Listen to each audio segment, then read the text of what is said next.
في الصحيح عن النبي صلى الله عليه وسلم من حديث أبي هريرة رضي الله عنه أن النبي صلى الله عليه وسلم قال: إذا دخل رمضان فتحت أبواب الرحمة.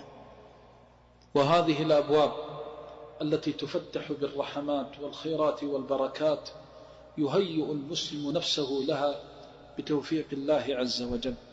ألا وإن أعظم ما تستقبل به رمضان أن تستقبله بالتوبة النصوح وسؤال الله عز وجل أن يعفو عما سلف وكان من الذنوب والعصيان، أن تقبل على الله إقبال التائبين، إقبال المنيبين، إقبال من يرجو رحمته ويخشى عذابه.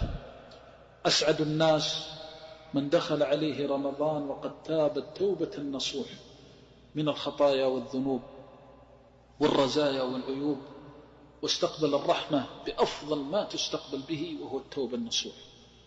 أكثر من الاستغفار فإن الله يرحم المستغفرين، وأكثر من الاستغفار فإن الله يحب المستغفرين. تكثر من الاستغفار والتوبة.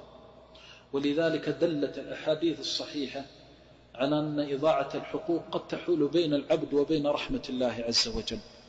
وفي الحديث الصحيح أن أبواب الجنة تفتح كل اثنين وخميس فيغفر للناس إلا اثنين بينهما شحناء، فيقول الله: أنظرا هذين حتى يصطلحا، أنظرا هذين حتى يصطلحا.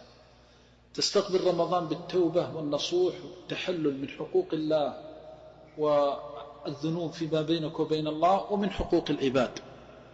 فمن علمت أنك أسأت إليه أو ظلمته